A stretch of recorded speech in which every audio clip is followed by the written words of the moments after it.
Kung maalala ninyo yung sinabi ko doon sa aking last video about dito kay Lucy na meron na tayong Raider 150 na nakitang Indo concept. May nag-comment kasi sa akin na bakit daw papalit-palit tayo ng concept para dito sa motor nating ito. Ang akin lang naman is hinahanap ko kung saan ako komportable. At yung Street GP talaga yung nakita ko. Pero kaka-research ko, nakakita ko ng Indo concept. Malaysian at Indo concept po talaga kasi ang gusto ko. Ngayong meron tayo nakitang Indo concept para dito kay Lucy or para sa Raider 150 natin, edi ngayon, edi magi-Indo concept na tayo.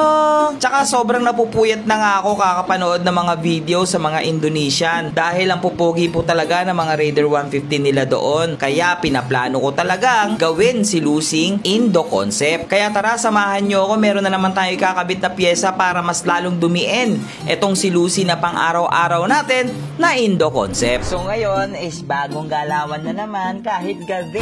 Eh hindi natin titigilan yan dahil sobrang na-obsess na ako dun sa Indo concept. Indo concept. Ang dami ko na nilalike, boy. Ito yung jowa niya. Na-stock ko na. Jowa niya yan. Uy, nilike ko. Hindi, ibig ko sabihin, na-stock ko na yung lalaki. Diba? Ang jowa titignan, yung motor tinitignan ko. So ngayon, nandito si Kuya Russell. Siyempre, naka-uniform siya, Race Power. Dapat talaga. Eh ako hindi. Madumi yung akin. Wala, lagot ko dyan. Race power yan. Pali power. Ha? Pali power. Uulitin ko, ang Race Power ay hindi lang po puro shock. Ngayon po, ang gaganda rin po ng mga caliper nila at mga CNC na rin ito. So, itong caliper natin is parehas lang nung nasa harapan ito. Ayun no? Kita ba? Parehas lang nung nasa harapan natin. Ang dungis ng motor ko. May gumamit kasi, tas dinaan sa putikan, tas hindi nilinis. Ewan ko sino yun. Sana maputulan ng bayag yun. Tapos, may pinadala sa ating bracket dati ang Race Power. Yan. May pinadala sila kasi ganyan yan. Pababa. Ganyan. Hindi, ganyan yan. Nakatayo. Alin. Tapos yung Race Power. Yan, di ba? Tapos yung... Kita ba yung Race Power nakasulat? Papagilabit yan. So ngayon, pwedeng pataas yan. Kaso, di kasya. Ayun lang. Di kasya. So bumili akong bagong bracket. Kasi yung bagong bracket dati kay Russell. Ayun. Paano bracket yan? Bracket! Bakit ulit? Walang no choice eh. No choice talaga. Ganun talaga eh. Paano yung pailalim pataas? Ganyan. Bahala tayo kung anong forma niyan. Ganito. Kay Russell, paano ba ito kay Russell? Ganyan? Pataas. Hindi, hindi. Kay Russell eh, oh. Hindi. Baba na Hindi lang. yung ano eh. Nandito yung kanal eh. Pababa na lang. Pababa. Ganyan siya boy. May power pa ba ito kay Russell? Ganyan. Angas. Angas boy. Kay Russell, kaya mo na to. Tamang watching na lang ako. Load na lang. Tamang voice over ka na lang yan. Voice over na lang ulit ako dito.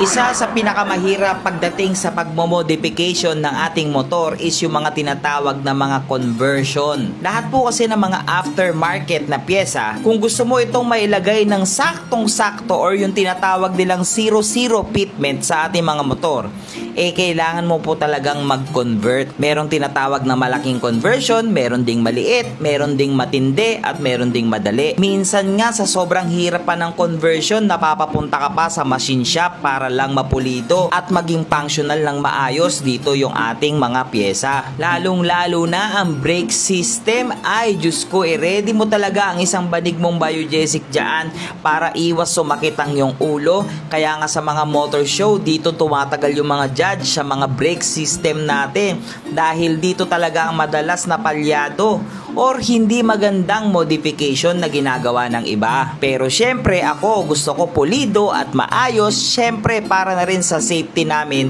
pag kami bumabiyahe na ni Lucy. So ang galing kasi ni Pulgas, hindi niya pinakita sa inyo. Huwag kayo maniwala sa mga plug and play. Walang plug and play. Otik na yan. So nilagamit namin yung so matinding conversion yung gagawin namin ngayon. This extension. Gagamitan na lang natin ng boy, plug tite. Yan, tingnan yung gagawin natin. Walang plug and play. Ay, pasok. O Kuya Russell, gamitan mo nito ha. Para safe tayo. Baka uwi pa akong buhay. Sabi ni Kuya Russell eh. Huliin niya kasing ginawa ng ganyan. Buhay pa naman daw. Pwede pa. Eh di magtiwala tayo. Importante, buhay pa. Pwede pa naman sa unahan eh. Tingnan natin, ilan pa thread? Malayo pa, ay dayo pa, Kuya Russell lang. Naka-floating disc. Yung? Sa totoo lang, medyo kinakabahan talaga ako sa ginawa naming conversion dito sa disc. Pero, syempre, tiwala na lang tayo kay Kuya Russell dahil sabi naman niya, may mga ginawa na siyang ganitong motor na naglagay siya ng bracket pagdating sa disc at safe naman siya. Ang importante lang daw dito, matibay yung pagkakabit o matibay yung mga tornilyo. Nag-rides pa naman ako. Pinakamabagal ko 180.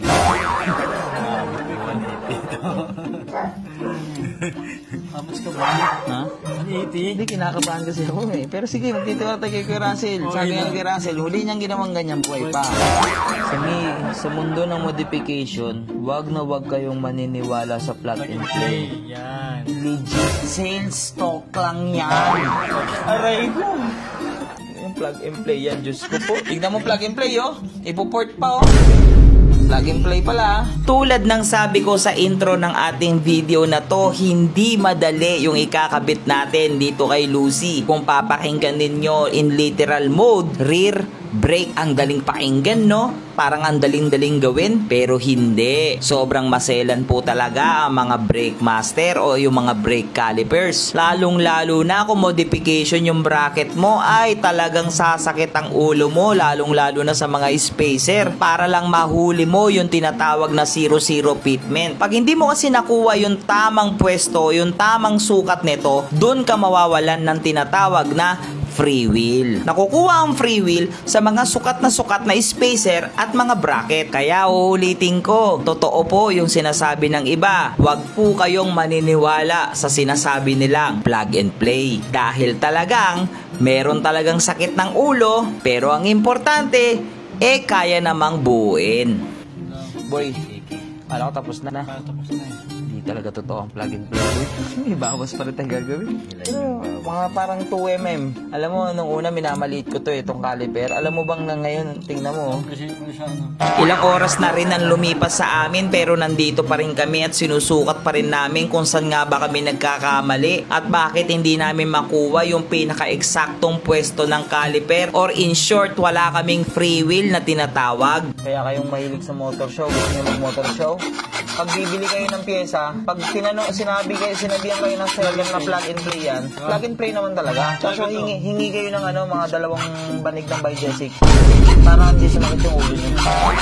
Sa mga oras na to, medyo nagkakaroon na kami ng liwanag ng buhay dahil nahuli na namin yung pinaka-problema. Meron lang talagang makapal pala doon sa ating bracket na hindi namin natamaan ng port or yung pagliha namin. So in short, hindi po sakto yung fitment ng caliper, kaya po kahit anong gawin namin ay hindi po namin makuha yung tinatawag na free wheel. Isa pa sa downside ng mga two-pot caliper, pag wala po ito sa tamang alignment, mawawalan ka po ng preno, or in short, mahina po yung preno mo.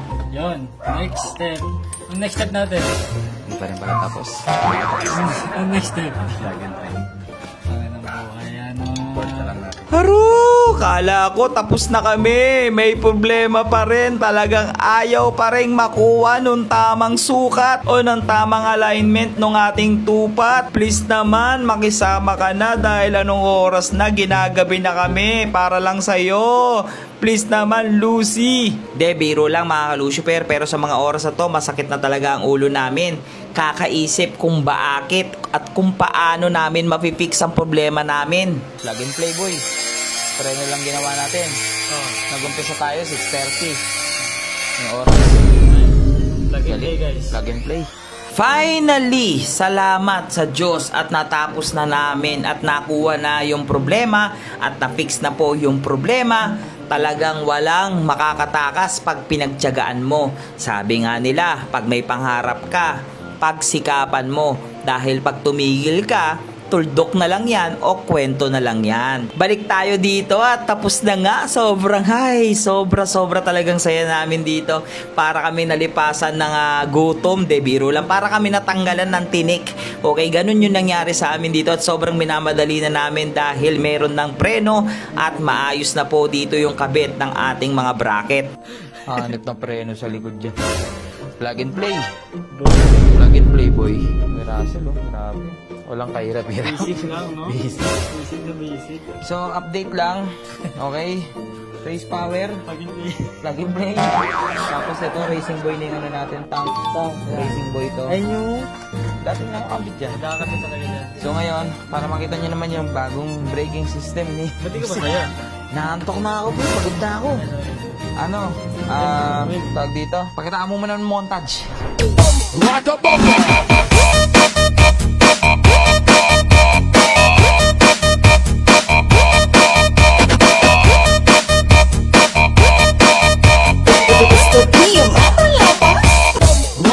O tara na.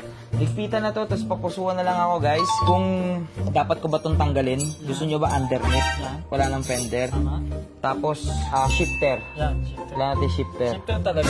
Shifter kung wala nyo shifter. Bago tapos stock pa din yung... Papusuan naman ako mga ka-Lucifer kung ano, tulong para sa Indo concept natin na binubuo kay Lucy. So hanggang dyan na lang guys, pasensya na kayo, lobat na ako, matutulog na ako.